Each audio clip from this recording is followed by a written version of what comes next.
Thanks for joining us. And today we're going to talk about Kriya Yoga and Kundalini activation.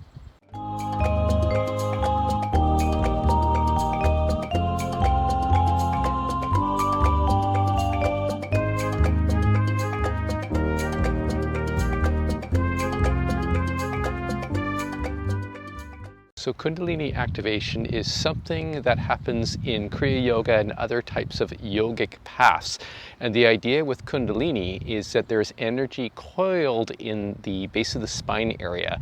And when by yogic practices, in particular Kriya Yoga, this energy gets activated and starts to flow up the spine, awakening the spinal centers, the chakras, and leading to an expanding awareness in particular, with the energies moving up the spine to the upper centers. And the idea is that that expansion of awareness is about activating the upper centers. Now, in Kundalini, when people talk about Kundalini, we talk about it as sleeping in dormant state. With Kriya Yoga, the idea about bringing the prana, the life force, from the lower centers to the upper centers, especially in the medulla ajna chakra area. So normally in Kriya Yoga, we learn these practices that include some kind of intentional breathing with an internal process of becoming aware of the chakras and leading to this raising of awareness, if you will. And that is what Lahiri Mahasaya talked about when he was talking about the prana rising, the idea that the prana was moving up the spine to the upper centers. So in Kriya Yoga and other yogic paths, we're using the 6 spinal centers predominantly, the 6 chakras. So the Muladhara chakra at the base of the spine, the area where the Kundalini is coiled, the Swadhisthana chakra, the area of the sacral area, and then up to the Manipura chakra in the navel area, up to the Anahata chakra in the heart area, the Vishuddha in the throat, and the Ajna or the medulla. And what can happen once you do Kriya Yoga or another type of yogic path that activates that Kundalini is energy starts to flow. The prana starts to flow. We notice something is different, right? So we may hear sensations in our ears. It's as if our ears are hearing. We hear this internal sound, right? And this is talked about as a sound of the chakras, making this vibration, if you will. So when you're activating the Muladhara chakra, you may start to hear this sort of sound. Some people have described it as a bumblebee, right? Making this kind of sound as that spinal center becomes activated and you become aware of it. Similarly, moving up to the Swadhisthana chakra in the sacral area, one may hear the sound that is reminiscent of a harp. And as well, moving up to the Manipura chakra, one may hear this sound as if it's like a flute. Up to the Anahata chakra, a sound of a gong. And up to the Vishuddha chakra, a sound of like rushing waters. And at the medulla, one may hear a composite of all these different sounds into what is described as the Om vibration, the primordial vibration, coming from the divine, creating manifestation through this vibratory creation. So you may hear sounds. You may also have internal experiences, internal feelings, right? So it can feel as if something is rushing up through your spine and then pooling on the top of your head as this energy flows up. So that can be a sign of Kundalini awakening. The other thing that you may feel, and Kundalini awakening, this strong flow of energy can feel good, but it can also feel not so good. And so some people have experienced where there is too much activation happening and too much energy is flowing through their inner, architecture, energetic architecture, and they will feel at some point that the energy has gotten stuck.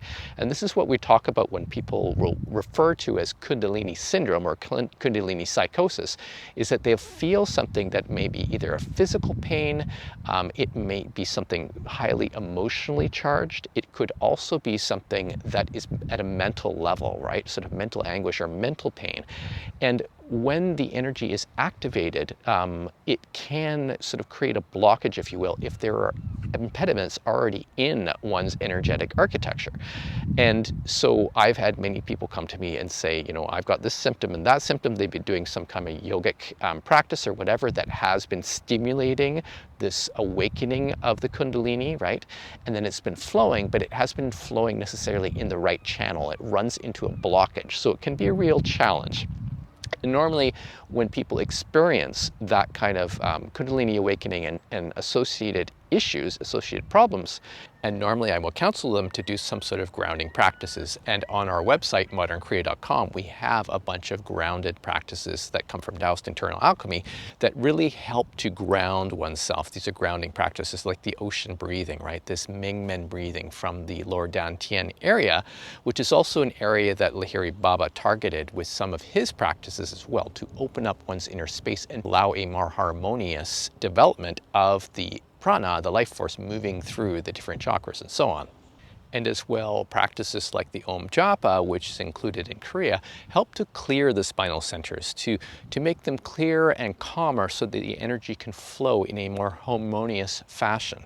Now, as Lahiri Baba says, once the prana is rising, one starts to be drawn within. So you get signs of Pratyahara, right? Signs of this internalization.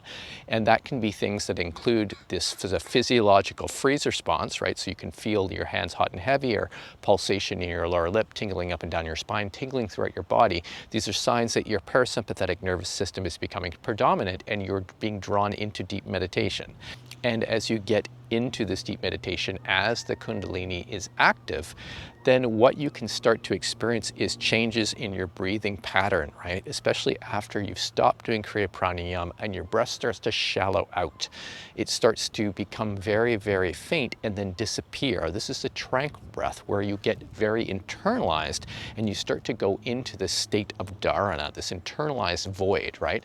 And what it is that is when the senses really recede from your body. Your body may appear to disappear from your awareness, and your breath also seems to disappear, and you get very internalized. And one talks about that as sort of a Kundalini activation, right? That energy has flown up your spine, it's awakened your centers, and it starts to open things up. You have this expanding awareness that when you're opening up your inner space, when you're very calm inside, and natural spontaneous experiences start to manifest, right? And the perception basically expands. When you have that energy, that Kundalini energy, which flows from the left and right channels all the way up to the top into the area of the brain, in particular the pineal gland, and you are internalized, you start to get this very expansive kind of perception, right? And then you may become absorbed in your meditation, right? Something starts to occur. You start to feel something seeping in that has a resonance for you. It might be a feeling of the divine. So some people will have, a feeling of being connected with the Divine Mother or some other manifestation of the divine, right? And they become very absorbed in that. And that absorption is Dhyana, right? You get absorbed in that, your Kundalini is activated, you start to have that experience inside, and you become very absorbed in that experience. And when you become one with that experience, when you identify with that emerging experience within, you then move into this state called Samadhi, where the barriers between you and the object of your meditation disappear and you become one. So signs that your Kundalini is being awakened include the Pratyahara, right, the freeze response, if you start to feel that. The next stage is the Tranquil Breath, when your breath starts to shallow out, another sign of further Kundalini activation or Kundalini awakening. And then when you're drawn within into Dharana, into this internalized void, it is a further activation of your Kundalini. And then when you become absorbed in the meditation, and then you become one with the object of your meditation, that is when your Kundalini is fully activated. So if you have any questions about this video, feel free to send me an email at info@modernkriya.com. Also check our website at modernkriya.com and our YouTube channel. So thanks for joining us, and we will see you next time.